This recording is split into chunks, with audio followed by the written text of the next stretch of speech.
மீண்டும் திடீர்பார் குக்கிங் சேனலுக்கு உங்களை அன்புடன் வரவேற்கிறேன். இன்றைக்கி என்ன பார்க்க போகிறோம்னா சன்னா மசாலா. கொண்டக்கடலை வச்சு சன்னா மசாலா செய்கிறது எப்படின்னு பார்க்கலாம் வாங்க. இப்போ அடுப்பை தட்டலாம். சட்டி சூடு ஏறட்டும். சட்டி சூடு ஏறிச்சு. இப்போ எண்ணெய் ஊற்றிடலாம். ஒரு 100 கிராம் வெங்காயம், பெரிய வெங்காயம், ஒரு 100 கிராம் தக்காளி, இது ரெண்டையும் லைட்டாக லேசாக வதக்கலாம்.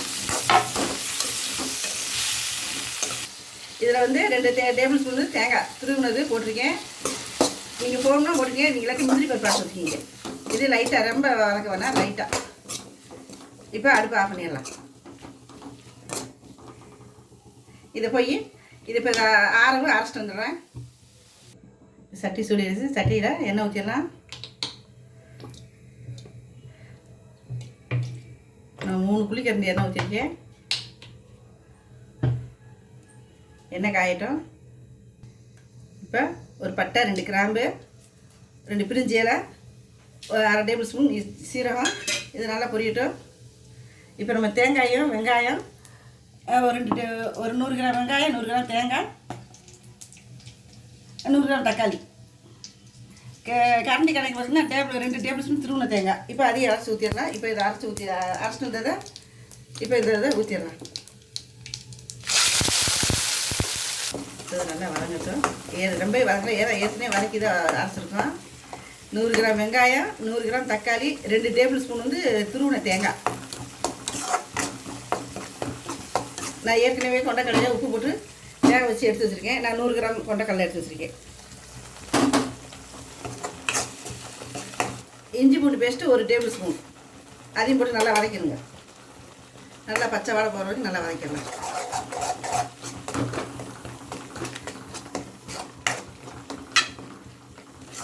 இப்போ இதெல்லாம் அது வதங்கிடுச்சு.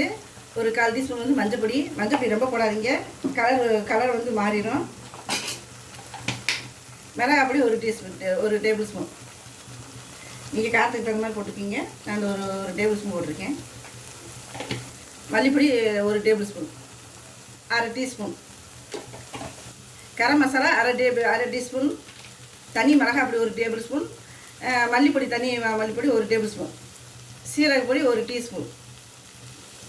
இது நல்லா வதக்கி லைட்டாக கொஞ்சம் அந்த தண்ணி, இப்போ நம்ம மிக்ஸி அரைச்சது தண்ணியை அது கொஞ்சம் லைட்டாக ஊற்றிடுவோம்.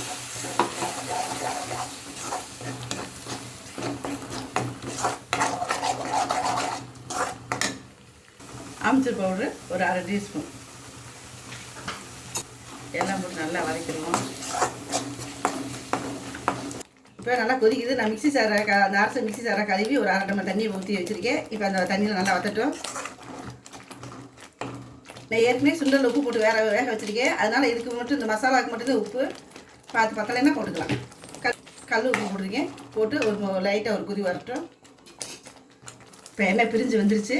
இப்போ நம்ம வேக வச்சுருக்க கொண்டக்கடலையே போட்டுடலாம். கொண்டக்கடலை வந்து நான் 100 கிராம் எடுத்திருக்கேன். அப்படியே ஒரு கிண்டி மூடி வச்சுருவோம். திறந்து பார்த்துடலாம். எண்ணெய் பிரிஞ்சு வந்துருச்சு. இப்போ இந்த சமயத்தில் கஸ்தூரி மேத்தி அப்படியே தீ விட்டுருங்க. கொஞ்சம் மல்லித்தலை போட்டு ஒரு கிண்டி இப்போ அடுப்பு ஆஃப் பண்ணிடலாம். நம்ம சன்னா மசாலா ரெடி ஆயிடுச்சு. அடுப்பு ஆஃப் பண்ணிடுவோம். இப்போ நம்மளோட சன்னா மசாலா ரெடி ஆயிடுச்சு. இது நீங்களும் ஒரு தடவை ட்ரை பண்ணி பாருங்கள். இது சப்பாத்தி பூரி, இதுக்கு மெயினாக சப்பாத்தி பூரிக்கு நல்லாயிருக்கும். இது எப்படி இருக்குன்னு நீங்கள் இதே மாதிரி நான் சொன்னது மாதிரி நான் செஞ்ச இந்த மெத்தடே செஞ்சு பார்த்துட்டு எப்படி இருக்குன்னு கமெண்ட் பாக்ஸில் கமெண்ட் பண்ணுங்கள். லைக் பண்ணுங்கள், ஷேர் பண்ணுங்கள், சப்ஸ்கிரைப் பண்ண மறந்துடாதீங்க. கீழே உள்ள பெல் பட்டனை கிளிக் பண்ணுங்கள். நன்றி, வணக்கம். அடுத்த ஒரு நல்ல வீடியோவில் சந்திப்போம். நன்றி, வணக்கம்.